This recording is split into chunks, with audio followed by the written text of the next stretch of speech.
All right, let's go through. Let's talk about these top 12 centers now. Thank God we have Canyon and Will here to be able to actually give you some valuable information, and you don't have me coming out here rambling on about nothing. So let's not waste any time. Drop that like, subscribe to the channel if you play fantasy basketball. Will, Canyon, do you want to dive into the format that we're going to be talking about and just a brief general overview of maybe where we should be targeting these centers in an overall draft context, like the positional scarcity compared to point guard, small forward, etc.? Yeah, for sure. The format we're going to be looking at and kind of ranking these tiers by is going to be points format. So that's a point is a point, a rebound is 1.2, an assist is 1.5. Defensive stat, so a block or a steal is 3 points, and then a turnover is -1. And I'll let Kanan talk about the kind of scarcity of the center position as it relates to, the guards and the forwards. Yeah, I think centers are definitely the most scarce position. So if you can try to get one of these top 12 guys that we'll be going through here, the upside in something like assists is so big and so scarce for the center position, whereas guards and wings and forwards, they usually fill out the stat sheet all across the board. But if you can get a big that can pass in this new age, one of those elite guys can give you some big advantage there, and as well as a healthy center, right? So the centers are one of the more scarce positions, and if you can get one of those elite or top bigs, that's a good positional advantage for sure. Awesome. Well, y'all want to dive right into Jokic at one? Obviously, nobody's going to have any arguments with this. Yeah, for sure. We've got Jokic at one. I mean, back-to-back MVP seasons, and I know people talk about Jamal Murray returning and MPJ as well, but we got to see in 2020 in Jokic's MVP season, Murray played 48 games, Michael Porter Jr. played 61, and he was still as efficient as he was last season. Even if the scoring's a little bit less, maybe you see the assists bump back up to what we've seen from Jokic the previous season. He just fills out the stat sheet. There's not a lot you can say negative for Jokic, especially on a durability perspective. I mean, past 7 seasons, he's yet to play fewer than 72 games, and that is such an anomaly for someone with his usage at the center position. So I think he is just firmly number one. So we've got him up here.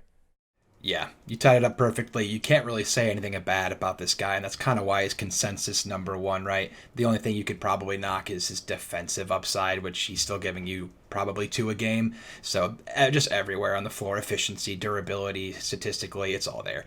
Number 2, and another tier of his own as well, we've got Giannis. We've talked about him before and the fact that he's similar to Jokic, a bit better defensive upside, but the assist ceiling is just what caps him and what keeps him right below Jokic here. He's going to get you a ton of points and rebounds. Milwaukee didn't really change much with their roster construction, so it should still be Giannis getting a lot of usage alongside Middleton and Drew Holiday, but the assist upside is just not as big as Jokic, which keeps him down here a little bit. About 6 per game is going to be his ceiling. We saw it go up a little last season, but it's just going to be a close to 30-point guy, dominate the glass and the defensive stats. So he's tucked right in there in his own little second tier here as well. Yeah.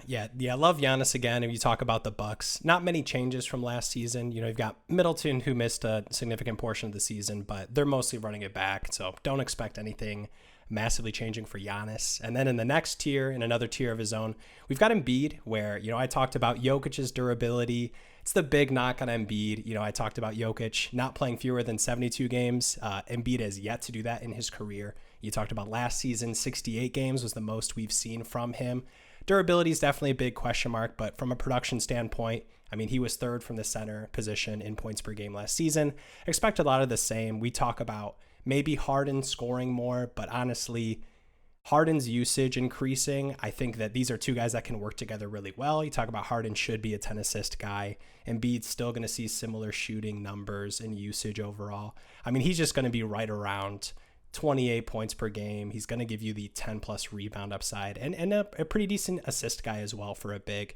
Gives you a couple of those and the defensive stats as well. So on a per game basis, even with the durability concerns, I think Embiid is clear and ahead above kind of the rest of the guys we'll talk about. Specifically on a per game basis, I think he's worth being in his own tier here. Yeah, I think to reiterate, you have to factor in Harden being there and how much that helps Embiid stay sustainable and stay healthy there. So I love Embiid still up here, even though I know a lot of people are scared about him. Speaking about being scared about injuries, next here we got Anthony Davis in his own tier. He could be lower. Again, here's another guy who's played the most he has played is 62 games in the last 4 seasons. So it's hard to believe that he stays healthy again. But when he does play, he's probably one of the best centers in the league. He's probably the best defensive center in the league. We've seen it happen before. He'll get you mid-20s in points, double-digit rebounds, and 3 to 4 defensive stats a game. And that's the big thing here is the defensive stats. So much weight in fantasy points format these defensive stats have, and if he can get you 2.5 to 3 blocks a game with a steal, that is a ton of value there. So he's a classic high-risk, high-reward player. There's just a lot of questions surrounding not only his health, but also the roster in LA there. So buyer beware again here with Anthony Davis. But out of respect, out of pure talent, he's got to stay up here in the top 5. If he can stay healthy, he can be number 1, number 2. Definitely. And with the roster, we talked about LA. Big news today. It's looking like KD is going to return to Brooklyn. So if I have to put money on it, I would guess that Kyrie returns as well, if he's returning instead of going to the Lakers, which were some big reports. So I don't expect major roster changes for the Lakers heading into the season. I expect them to run it back for the most part. But next tier, we've got Karl Anthony Towns. And this is an interesting one. You talk about Rudy Gobert, who isn't a huge, sexy fantasy guy from a scoring perspective in people's minds, but definitely I think going to lower the rebounding upside for Cat. You just talk about Cat playing alongside a 5 like Gobert, and potentially Cat, who's already a really good space the floor big. I expect to see a lot more of that offensively, as Rudy Gobert is not a guy who can do that. And Cat shot really well from 3 last season, one of the best shooting bigs. I expect him to potentially shoot more threes this season as well. And, you've got the emergence of Anthony Edwards for sure. But I think from an offensive perspective, I'm still expecting similar scoring numbers from Cat as we've seen in the past couple seasons. And he's dealt with the knee injury, over the 2 previous seasons, but he's been a pretty durable big. We saw early in his career playing the full seasons and 74 games last season. So from a big perspective, especially if he's playing more, outside, spacing the floor a little bit more, he feels pretty safe and durable. So I do like Cat here. Yeah, even with Rudy Gobert being there, it may lower his rebounding potential, but I do kind of think, like you said, he'll stretch the floor more with Rudy being down low on offense, get him some more point scoring opportunity. Next year, in the same tier with Cat, we actually have Domantas Sabonis. I like Sabonis a lot this season in Sacramento. When he moved to Sacramento, he averaged 19, 12, and 6 with the Kings. He's the clear focal point of this offense in the front court. He's really the only front court option. He's going to get a lot of usage down there. They didn't add anybody impactful there. They have good players like Rashawn Holmes and Keita, but Sabonis is the clear high usage guy, and he's one of the best passing bigs in the league. I'd like his assist to stay high next season with the Kings, maybe around 5 or 6, so that really boosts him up in this category. He'll get you a little bit of defensive help, not too much, but scoring, rebounding, and assists are all going to be up there. He could be flirting with triple-doubles night in and night out with this Kings team. So I have him here with Cat in the same category. So if we were looking at like the overall rankings you would be having with these centers, so those top 4 guys, how they're all just spaced out 1 by 1 tier, how far of a drop-off is it from tier 4, from Anthony Davis to Karl Anthony Towns? And like, what is the actual pit gap you'd be looking at in just say like a regular 12-team points league draft? Yeah, I don't think there's a big gap at all from Davis to Towns and Sabonis, honestly. I think the injury news makes it very possible for him to be in that same tier with Towns and Sabonis, or even below them. I think he's a good gap guy because his talent versus his injury history, I think he just kind of awkwardly fits in between Embiid and Towns. I think there's a big gap between the top 3 and the rest. But Davis, talent-wise, he should be up there, but injury-wise, he shouldn't be up there. So he kind of perfectly bridges that gap there for us. Definitely. And in this next tier, we've got Pascal Ciakam, a guy who's had 3 straight seasons with 21 plus points per game. And he saw career highs in rebounds and assists last season, 8.5 and 5.3 per game. And the nice thing about the Raptors players, and Siakam specifically, Nick Nurse loves to play guys massive minutes. I mean, the Raptors per game minutes for the starters is what a lot of team starters see in the playoffs. So, I mean, last season and what we expect from this season as well, Siakam to be a 38-minute guy, which is so nice as a floor, kind of on a per-minute basis. And I really like Siakam. I think that I expect him to have similar numbers, even with the emergence of the young guys and Barnes, and they still have got Trent and Van Vliet and OG there as well. It still feels like Siakam's team from an offensive scoring perspective. And, obviously a really nice floor. Past couple seasons, he's been around 4 or 5 assists, gives you 7-8 boards. And with the scoring upside, expect to have another 21 plus points per game season. really like Siakam. I think he gives you a really nice floor, especially at this spot compared to a lot of these other guys that we'll talk about. Yeah, that's the interesting thing about these Raptors guys, right? Is they have a lot of good players, a lot of consistently high scoring players on that offense with Trent, Van Vliet, Siakam, Anunoby, and Barnes, but they just all play close to 40 minutes, right? So it's like, yes, there's only one ball to go around, but they're all playing so much minutes, so Siakam will still get his. In the same tier here, we've got Bam Adebayo. Disappointing in the playoffs last season. He had some poor stretches there, but he's still expected to be a top big man.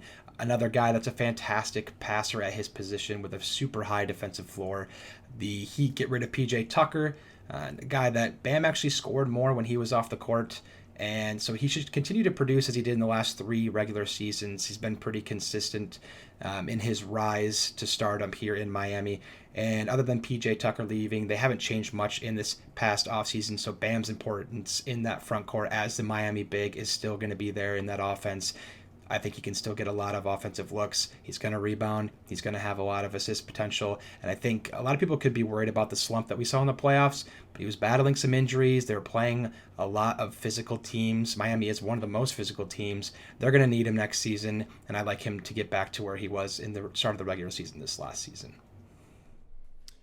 Yep, starting this next tier, we've got Nikola Avucovich. We've got Vooch here. This is a pretty interesting tier here. It's a lot of bigs that have additions to the team or guys who were injured in the previous season. So there's some question marks about what the usage is going to look like for this next season. Vooch is in an interesting spot. Last season, injuries to Lonzo. Caruso missed a huge portion of the season. And they bring in Andre Drummond, who, say what you will about Drummond at this point in his career, but he's probably the best big that Vooch has played with the Bulls over the past couple seasons. So he might eat into his minutes a little bit. Obviously a really good rebounding big, but still the guys that are going to return for the Bulls are very good passers and assist guys. Lonzo and Caruso aren't huge scoring number guys.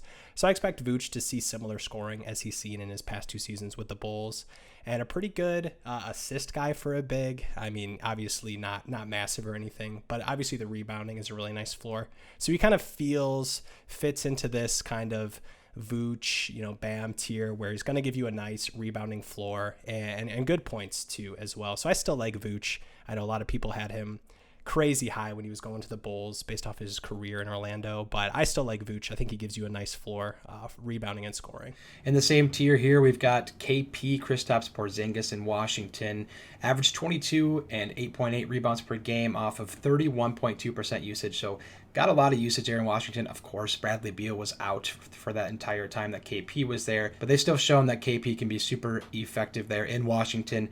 Beal's return should help Porzingis a little bit, as we've seen him thrive with an array of scoring guards in New York and in Dallas with the likes of Luka and Hardaway. We've seen him do well with some high usage guards, and I think in the front court, the Wizards don't really have other competitive bigs with Porzingis there. I think he's going to still get a lot of the workload in that offense. Taj Gibson, Vernon Carey, Daniel Gafford, they're just not the guys offensively to go to get a bucket for Washington. It's going to be KP still. Yes, they have Kuzma still there, but I like KP to still be quite productive and still be like a 20-9 guy. If he can get more aggressive defensively, he can definitely out-surpass this rank.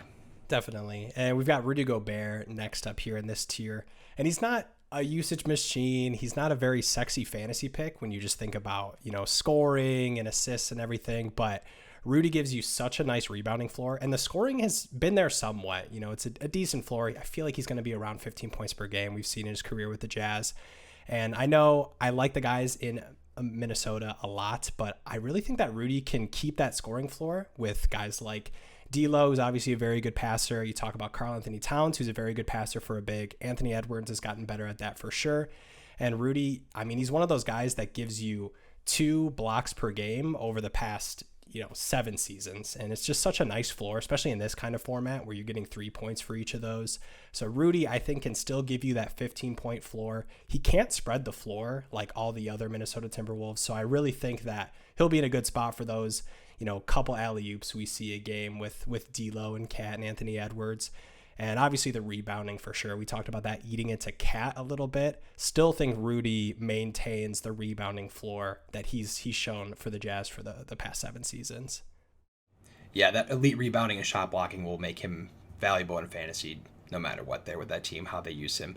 Last tier, we've got Julius Randle. had a less than stellar season last season, career high in turnovers. He was the focal point of this Knicks offense and draw a ton of defenders, a lot of double teams actually, after he secured that MIP title 2 seasons ago. I actually think the addition of Jalen Brunson will help ease that pressure in a new way. RJ Barrett and Julius Randle couldn't really help each other too much. Neither of them were great ball handlers, but Brunson bringing the ball up the floor, being that court general for the Knicks, should take away a little bit of usage from Randle, but should also help in the defensive pressure that we have seen. So with Brunson, Barrett, Reddish, they have several scorers, but this could just be another season of the Knicks needing to score more than 110 points per game to win because of their lack of defense. So I actually still like Randle a lot, even though they have a lot of guys that like to score there. I think that relieves some pressure off of Randle and lets him, go to work in his own way. Well, awesome. I would say with Rudy Gobert, would you have a potential candidate that could be more intriguing based on your build in a category format if he is that very unique player and that you're not getting assists, you're not really getting too many points, but because you have the elite level blocks as well as rebounds, maybe he's a discount in a category format based on how you're building? Definitely. Yeah. Gobert's always one of those guys, and same with a lot of centers, right? Because usually centers, you can find a lot of guys that are just 8 points a game, 11 rebounds, and 3 blocks. If you can just, again, monopolize rebounds and blocks, you go super center heavy. That's a great strategy for category formats. And kind of on the flip side with point guards, right? You just go guys that maybe won't score a bunch, but they're going to get a lot of assists and steals. So kind of honing in on those couple categories there, you can get some good value here for sure. Awesome. Well, I think that should be it for this video. Do y'all have anything else? No, looking forward to, completing the rankings. We'll, a lot of similarities between forwards and centers as well, but we, still haven't touched on a lot of shooting guards and small forwards. So looking forward to getting those rankings out and heading into mock draft season. The NBA season is approaching. Looking forward to getting more into that. Yep, a lot of new guys coming off of injuries, about to play in the next season for the first time in a while, so it'll be interesting to see where those guys place.